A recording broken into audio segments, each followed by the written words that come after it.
They stood barely 5 feet tall, men the world looked down on, until the moment it couldn't. One killed for respect, one killed for control, one held an entire prison hostage just to be seen. 3 small men who fought the world's judgment with bullets, pride, and defiance, and met death on their own terms. But the most infamous stood behind the oldest prison walls in Texas, Huntsville, where one diminutive man brought the entire system to its knees. He was 5 feet 2 inches tall, 59 years old when executed, the illiterate son of a Mexican peasant, born July 31st, 1931. But here's the haunting truth about who commanded that siege.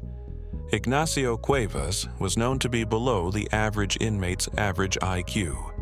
He wasn't the mastermind. He wasn't the kingpin. Fellow convicts called him a nutcase. And yet, in the summer of 1974, this small, quiet man would hold the entire state of Texas hostage. In the state penitentiary in Huntsville, Texas, armed convicts have seized 11 hostages. A spokesman says 8 convicts are involved, and the prison chaplain is trying to convince them to surrender. The Texas State Penitentiary at Huntsville is under siege tonight for the second straight night. Inside, convicts with guns are holding hostages, some of whom are women. The convicts are being led by a man serving life for a murderous assault on a policeman. Outside, the prison is surrounded by guards carrying rifles and shotguns, and both sides are negotiating. George Lewis is in Huntsville. In a place built to break men, Cuevas refused to bow. Small in frame, massive in defiance, he became the shortest man ever to command one of America's longest and bloodiest prison sieges. The Huntsville unit, the oldest prison in Texas, was a red brick fortress where violence and hierarchy ruled every corridor. In a world where height and intimidation defined survival, Ignacio Cuevas, 5 feet 2 inches, 140 pounds, had to find another way to dominate. He wasn't the biggest or the strongest, but he learned that command wasn't about muscle. It was about nerve. Cuevas was serving a 45-year sentence for murdering Rito Villanon after a barroom argument in Pecos.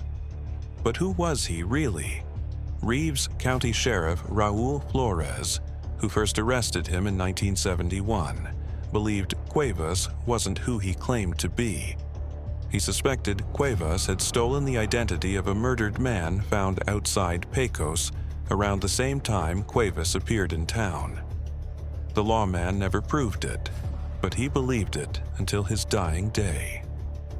Authorities later said Cuevas had 2 wives, one in Mexico and another in New Mexico, and a total of 5 children. 2 families, 5 children, a stolen name. Who was Ignacio Cuevas? Even he might not have known anymore. Born into poverty, illiterate, and armed with little more than rage and cunning, Cuevas entered Huntsville as a man society had already written off. But inside those walls, weakness was a death sentence. Mocked for his size, Cuevas survived through audacity. He didn't win fights with fists, he won them with nerve. Every insult became a challenge. Every stare, a test of dominance. In a place where respect was currency, he demanded it, even from men twice his size. Then came July 24th, 1974. 1 o'clock in the afternoon, the work bell rang inside the Walls Unit library. Cuevas and 2 other inmates, Fred Gomez Carrasco, a powerful drug lord, and Rodolfo Dominguez, walked in carrying 3.357 Magnum pistols smuggled into the prison by a bribed worker. The guns were hidden inside a can of ham. Within minutes, 70 inmates and 11 civilians were taken hostage. Carrasco began trading hostages for concessions, handcuffs, a television, small privileges, reducing the count to 11 civilians and 4 inmates. He even traded human beings for a TV. From inside the barricaded library, the convicts made demands. Tailored suits, dress shoes, toothpaste, cologne, walkie-talkies, and bulletproof helmets. Every request was granted. With Governor Dolph Briscoe's approval, an armored getaway car was provided and rolled into the prison courtyard. Carrasco claimed they planned to drive to Cuba and appeal to Fidel Castro from landlocked Huntsville, Texas. Everyone knew it was theater, but the state played along. Over the following 11 days, the siege turned into a psychological standoff, half negotiation, half performance. Carrasco had the charisma, but when tempers flared, it was Cuevas who commanded the room. Guards called him the small man with the general's posture. For Cuevas, control was oxygen. Dominance wasn't about escape anymore, it was about respect. On August 3, 1974, the convicts made their final move. They built a makeshift shield, rolling blackboards armored with 700 pounds of legal tomes. The law itself had become their armor.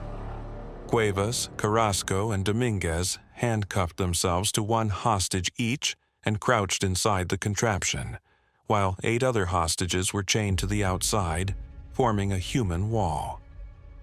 They rolled the shield toward the gate, toward freedom that would never come. As guards opened high-pressure water hoses, one hose ruptured. The shield stayed upright. The plan collapsed and hell opened. FBI agent Bob Wyatt later called it a calamitous gunfight, something you can never erase from your memory of horrors. The 2 female hostages, Julia Stanley and Elizabeth Besita, were shot point-blank by Carrasco and Dominguez. Carrasco, who had sworn he'd never be captured alive, kept his promise, taking his own life. Texas Rangers gunned down Dominguez as he reached for his weapon. And Cuevas, the defiant leader. Cuevas fainted. While bullets tore through the library and hostages screamed, the small man with the towering will passed out cold. He collapsed onto another hostage, Ron Pollard, dragging him down to safety. Cuevas survived by accident, by weakness. Though he never fired a shot, Ignacio Cuevas was convicted under Texas's law of parties, which allows anyone involved in a fatal felony to be charged with capital murder. On May 30th, 1975, he was sentenced to death. 16 years on death row for bullets he never fired. His attorneys argued that Cuevas was mentally incompetent, that he couldn't understand English, couldn't read, and couldn't truly grasp his trial. But the appeals failed. The system wasn't listening to a small, poor, illiterate man. On May 23, 1991, 17 years after the siege, Ignacio Cuevas walked to the death chamber at Huntsville, the same prison where it had all begun. He met with the chaplain at noon, calm and soft-spoken. His last meal was chicken dumplings, steamed rice, black-eyed peas, sliced bread, and iced tea. Before his execution, he looked at the media and witnesses assembled behind the glass and muttered, "Beautiful faces." Minutes later, he said his final words, "I'm going to a beautiful place." "Okay, Warden, roll 'em." He was pronounced dead at 12:18 a.m., 10 minutes after the injection, executed only a few yards from where 2 women and 2 convicts had died 17 years earlier. W.J. Estelle, the director of the Texas Department of Corrections during the siege, later said, 17 years is too long for justice to be done. I've got a lot of scars about it. I think somebody needs to be reminded that there are sons of bitches still like that out there in the population." When asked how he wished Cuevas had met his end in 1974, Estelle answered, "Only if I could have fired the bullet." Cuevas was the 39th person executed in Texas and the 146th in the United States since the Supreme Court lifted its ban on capital punishment in 1976. His oldest son, Ricardo Martinez, visited him before the execution, along with his daughter-in-law, Juana Martinez. 5 children watched their father die for crimes he didn't commit with his own hand. 5 feet 2, 59 years old, an illiterate man with below-average intelligence, a man who fainted during the shootout, who never fired the fatal shots, who spent 17 years waiting to die for someone else's bullets. But when they strapped him to the gurney, in the same building where it all began, he looked at the faces staring back and called them beautiful. Ignacio Cuevas, the defiant leader who collapsed when it mattered most, but stood tall just once on the way out. 300 miles northeast, in the quiet town of Snyder, a pocket-sized enforcer was about to shatter the silence. He stood 5 feet 2 inches tall, but carried himself like a man built for impact.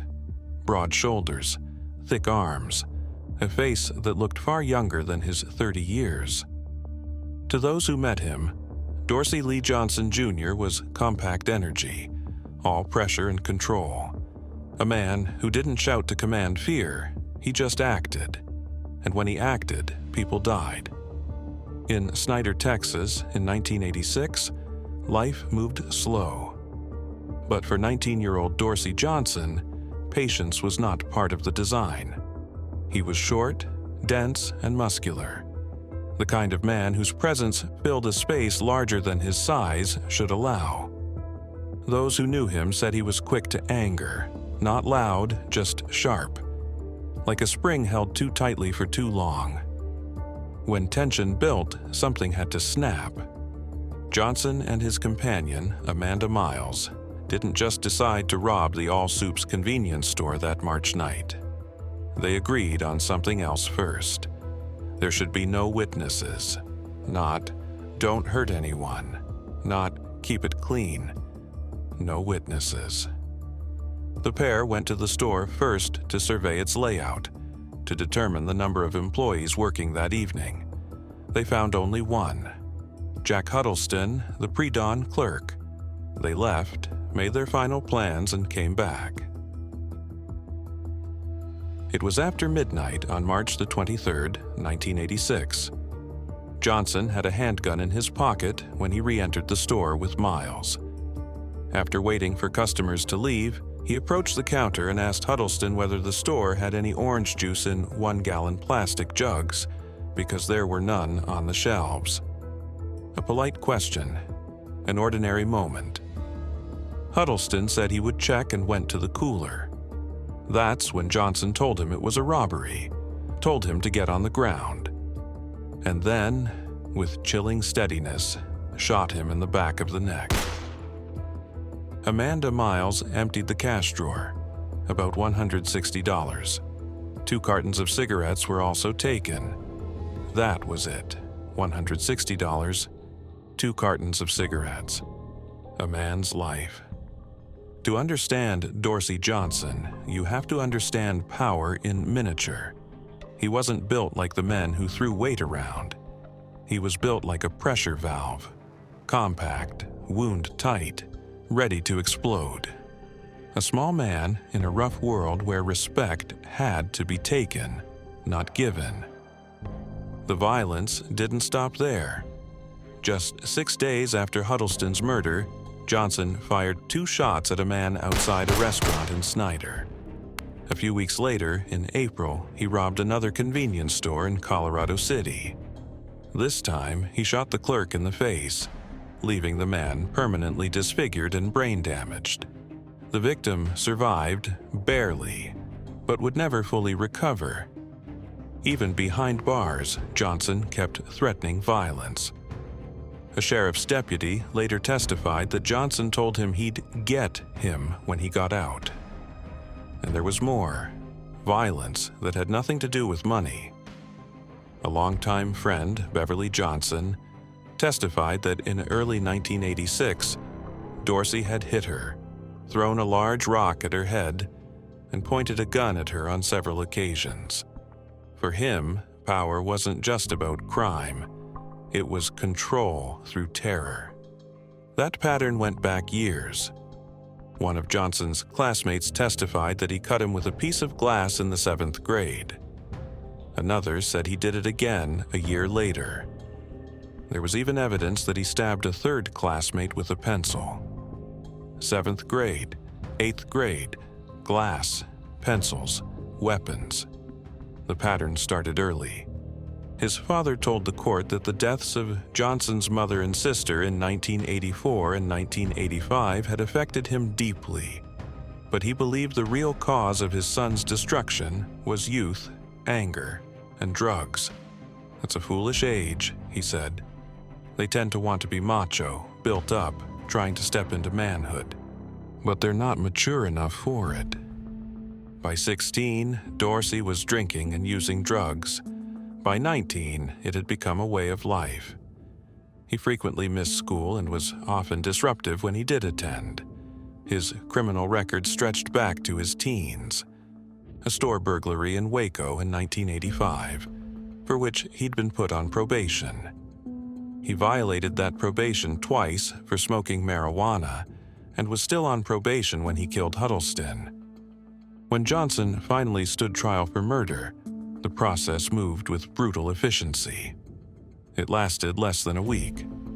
The jury took 1 hour to convict, 30 minutes to sentence. The questions were simple and devastating. Was his conduct deliberate, with the reasonable expectation that death would result? Was there a probability that he would commit future acts of violence that would make him a continuing threat to society? The jury answered yes to both.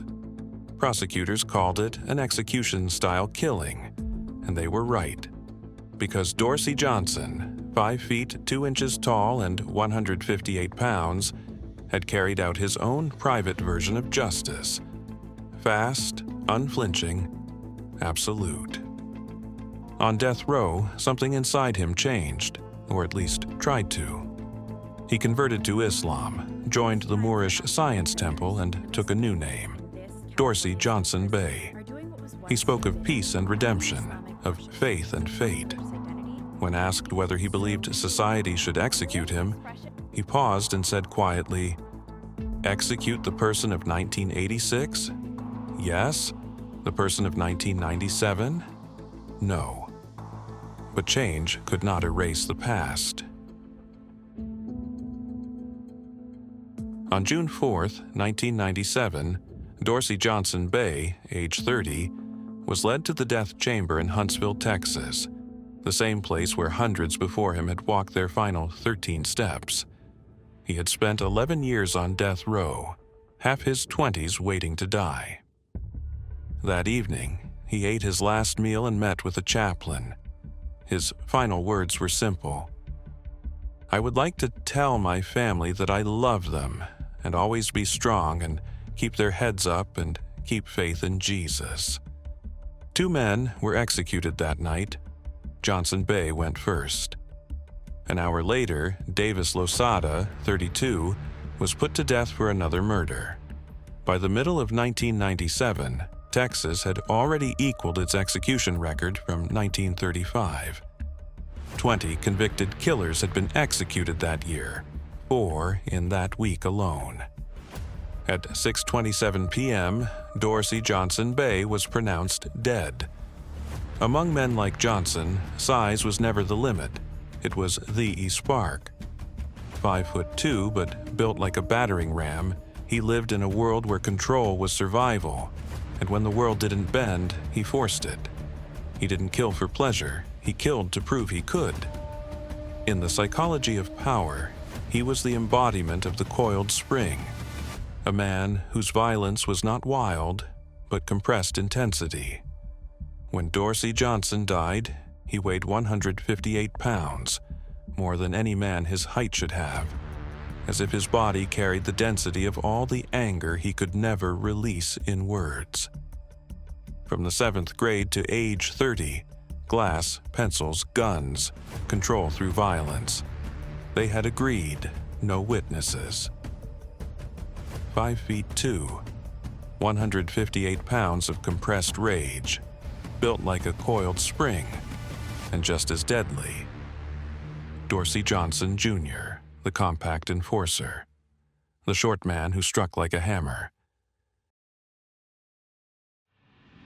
El Paso, Texas, population 425,000. One of them, 5'3", armed and angry, in a city where heat and pride can both kill you. Ramon Hernandez was a small man with a big temper, a man who would rather die standing on principle than live under someone else's rules. To the state of Texas, he was a killer. To himself, he was a man making a stand. In the end, it was that same defiance, not the crime, that brought him to the gurney. Born in El Paso, Hernandez was small even as a boy, small enough that fights came looking for him. By 13, he had already learned the street's only lesson. If you can't be the biggest, be the boldest. He grew up wiry and restless, in a neighborhood where respect was currency and size didn't buy survival. Reputation did. Hernandez's life ran on bad luck and worse choices: drugs, petty theft, and the constant need to prove himself. By his 20s, he had been arrested for narcotics and smuggling. His rap sheet read like a man constantly fighting: marijuana possession, deadly assault, assault with a knife.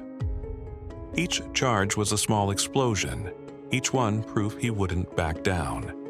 He wasn't born violent, but he was born angry. Every humiliation, every taller man who laughed, every cop who sneered, carved something into him, a refusal to bow. June 20th, 1980, El Paso, 3 in the morning. A closed gas station, dark, quiet, empty. Inside slept Oscar Martin Frere, 33 years old, a live-in night watchman from Juarez, Mexico. He slept there to guard the place. Hernandez's girlfriend, Lucila Sanchez, later testified that they had been walking to a store when he decided to rob the station. She warned him about the night watchman. He went anyway. Inside, Frere woke. A struggle. Hernandez shot him once in the arm, then again in the chest. And here's the haunting part. He fled without taking any money. He killed a man for nothing. Witnesses near the station said they saw Hernandez run from the building and climb into a tree overlooking the lot to watch police officers arrive. He sat there, hidden in the branches, breathing hard. A small man crouched in the dark, looking down at the chaos he had caused. The evidence was clear: a robbery that became murder. But Hernandez's trial wasn't just about the killing. It was about his pride. He didn't trust lawyers or judges or anyone taller than him telling him how to live or die. He fired his attorneys and declared, "I have the right to stand for myself." Even his own lawyer called him a good jailhouse lawyer, better than most. But good arguments don't stop an execution clock. He became the first Texas inmate to die on his originally scheduled execution date since the state resumed capital punishment in 1982. Everyone else fought for time. Hernandez said no. Attorney General Jim Maddox later said, "I think there was a strong likelihood a stay would have been granted had he been willing to participate. I think he hastened the procedure. He chose to die faster." To the end, Hernandez refused every offer of help. Judges pleaded with him to let them intervene. He said no. "Nobody wants to die," he told them, "but sometimes people have to make a stand." And before his death, he admitted, "My life is insignificant. If I'm going to be executed, I feel I know exactly what I'm doing, but I'm not an animal. I fear death." He wasn't fearless, he was terrified, but refused to show it where it mattered. He said he was resigned to die to highlight the inequities of the criminal justice system. Even in death, he needed a reason bigger than himself. His last meal was simple and defiant. Tacos, an enchilada, a jalapeno pepper, hot sauce, and coffee. Nothing fancy, just fire on his tongue one last time. The Supreme Court denied his stay at 12:45 a.m., less than half an hour before his execution. 2 ACLU lawyers tried to intervene at the last second. Hernandez refused. He was taken to the death chamber at 12:52 a.m., strapped to the gurney at 12:54. But the needles weren't in place until 1:02. Attorney General Maddox said the medical staff had more trouble inserting the intravenous needles into Hernandez's arms than in any of the 20 previous executions. His veins resisted. Even his body wouldn't make it easy. When his common-law wife, Velma, and his friend Pedro Velardes entered the chamber, Hernandez mouthed, "I love you." He told Velma softly, "I'll always love you, you know that. That's it." After the drugs were administered, he looked toward the ceiling and breathed heavily twice, as if trying to hold in air. He was dead 8 minutes later, declared dead at 1:13 a.m., January 30th, 1987. He was the nation's first execution of 1987, and the 69th execution in the United States since 1977. Ramon Hernandez wasn't a cold-blooded killer. He was what psychologists call a reactive aggressor, a man whose violence came not from planning, but from provocation.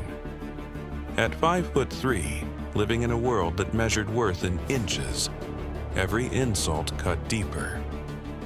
Disrespect was gasoline. Pride was the match. When he pulled the trigger that night, it wasn't for money. It was for respect. The one thing he had been chasing his entire life. In prisons, in gangs, and on the streets, small men often learn early that the world listens only to the loudest, the fiercest, the most unbreakable. For men like Ramon Hernandez, control becomes a substitute for stature. Pride becomes armor, and the refusal to kneel, even at the end, becomes the last proof of power. He wasn't the biggest man in the room, but in those final minutes he was the one who refused to bow. 5 feet, 3 inches, 130 pounds. A small man who lived like a storm and died making his stand. Ramon Hernandez, the short man who wouldn't kneel. 3 Texas towns. 3 execution chambers. All roads led to Huntsville. These men, each standing no taller than 5'3", carved their names into Texas's execution record, not through size, but through defiance, rage, and the desperate need to prove they mattered. Ramon Hernandez climbed a tree to watch the chaos he'd caused, refusing help even as the state offered mercy, choosing pride over survival.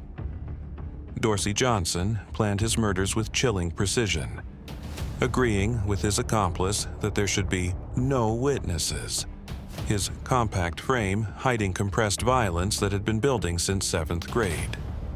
Ignacio Cuevas, illiterate, below average IQ, dismissed as a nutcase, commanded an 11-day siege that paralyzed Texas, only to faint when the bullets finally flew, surviving by accident rather than courage. What unites them isn't just their stature, but the psychological architecture they built around it. Control became a substitute for height, violence became proof of existence, and the refusal to bow, even on the gurney, became their final assertion of power. Were they reactive aggressors shaped by a world that measured worth in inches, or were they simply violent men who used their size as justification? The answer may lie not in what made them small, but in what made them believe being small required them to strike first, hardest, and without mercy. Were these men violent because they were small, or small because the world kept them feeling powerless? If these men had been taller, richer, or better educated, would their stories have ended any differently? I presented the 3 crimes. Now the jury, that's you, delivers your verdict. The case reopens in the comments. The clock runs out, but the stories don't end. Every case reflects another.